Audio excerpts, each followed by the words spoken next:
Hürmetlik vatandaş, bugünkü leksiyalarımızı başlayımız. Leksiyada Sadakacı Rosa Washington'dan sözleyimiz. Bugünkü istağı 2020 yıl 9. ayının 11. günü. Bugün doğrusu da eysak isinladı ve xabirinladı bu hürmetlik vatandaş. Bundan 19 yıl burun Amerika Qo'shma Shtatlariga terroristlar hücum qilib 11 sentabr vaqasini paydo qildi. Bugun shuni xotirlaydigan kun. Bu kunda biri Amerika xalqining shu vaqtda tortgan azob uqubatlar, talovatlarini, ochiq saboqlarini xotirlaymiz. Shundaqla shu vaqtga Amerika Qo'shma Shtatlari xalqining ittifoqlashib bu voqeaning oxirgi xatirlarini shu vaqtga qandaq bir taraf qilganligini xotirlaymiz vatandaşlar. Shu munosabat bilan Amerika armiya chiqarib Iroqqa ham Afg'onistonga terroristlarga zarb berish uchun kirgan edi. Bugunlardan endi kelgan xabarlarda Amerika Qo'shma Shtatlari hem Iroqdan hem Afg'onistondan askar chekindirgan bo'ldi.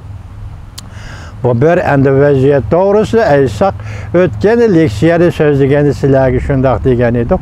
Amerika Qo'shma Shtatlari davlat mahkamasining 3-darajalik rahbari, ya'ni bir hisobda 2-darajalik rahbari, davlat ishlar mahkamasining 2-darajalik rahbari yoki 3-darajalik rahbari Tayvanni ziyorat qiladi degan edik. Bugun ketib kelgan xabarda bu rahbar bu yıl 9. ayının 17. günüden 19. günügacha resmi Tayvanni ziyorat qiladigan bo'ldi. Bu endi e'lon qilindi deymiz. Endi bu munosabat bilan Amerika Tayvan munosabatidagi o'zgarish qanday bo'ladi? Tayvan bo'g'zining o'zgarishi qanday bo'ladi? Bu kelgusidagi hurmatli vatandosh. Şununla münasebetli kaldı bugün ben sizlerge yetkizdiğin haber. Bununla münasebetli emas bu vaziyetke. Bu gayri bir haber. Bu haberinin mazmunu nima desiniz? Amerika Qo'shma Shtatlarining Jungoda turishliq bosh elchisi Brant Start bir parcha maqol yozib Premier Bog'a Xalq gazetiga topshirdi. E'lon qilishni havola qildi, lekin Xalq gazeti buni rad qildi. Ben şununla münasebetlik bugün sizlerge sözleydiğen leksiya. Mavzu mundaq. Premier Bog'a Jungoda turishliq bosh elchi Brant Start'ning bir parcha maqolasini e'lon qilishni rad qildi. Davlat ishlar kotibi Mike Pompeo qattiq g'azablendi. Mavzuli xabar 9. ayning 10. günü Amerika ovozining Xitoy til programmasi e'lon qilindi. Xabar bundaq boshlandi. Davlat ishlar kotibi Mike Pompeo Jungo partiyasining organizatori Premier Bog'a Amerikaning Jungoda turishliq bosh elchisi Brant Start'ning bir parcha maqolasini e'lon qilishni rad qilishiga munosabatli bayonot e'lon qilib, bayonotda mundaq ko'rsatdi. Jungo doiralarining tashviqot, targ'ibot organlari soxta. Davlat ishlar kotibi Mike Pompeo Washington vaqti 9. ayning 9. günü yarim kechada bir parcha bayonot e'lon qilib, mundaq ko'rsatdi. Jungo partiyasining tashviqot gazeti Premier Bog'a bugun bizning bosh elchi Brant Start'ning bir parcha maqolasini e'lon qilishni rad qildi. Bu maqola ikki davlatning prinsipsiz hal qilinmaydigan muhokama va cheklamaga uchramaydigan ikki davlatning senzorsiz, kechiringlar vatandoshlar, senzorsiz senzor qilinmaydigan muhokama va munozirlar cheklamaga uchramaydigan rag'batlantirish shakli orqali ikki taraf munosabati o'rnatishni chaqiriq qilgan maqolada. Bayonotda mundaq ko'rsatildi. Amerikada Jungo hukumati amaldorlari bevosita Amerika xalqiga fikr bayon qila oladi. Amerika'nın erkin matbuotlar orqali Jungo hukumatining siyosat maydonini ifodalab bera oladi.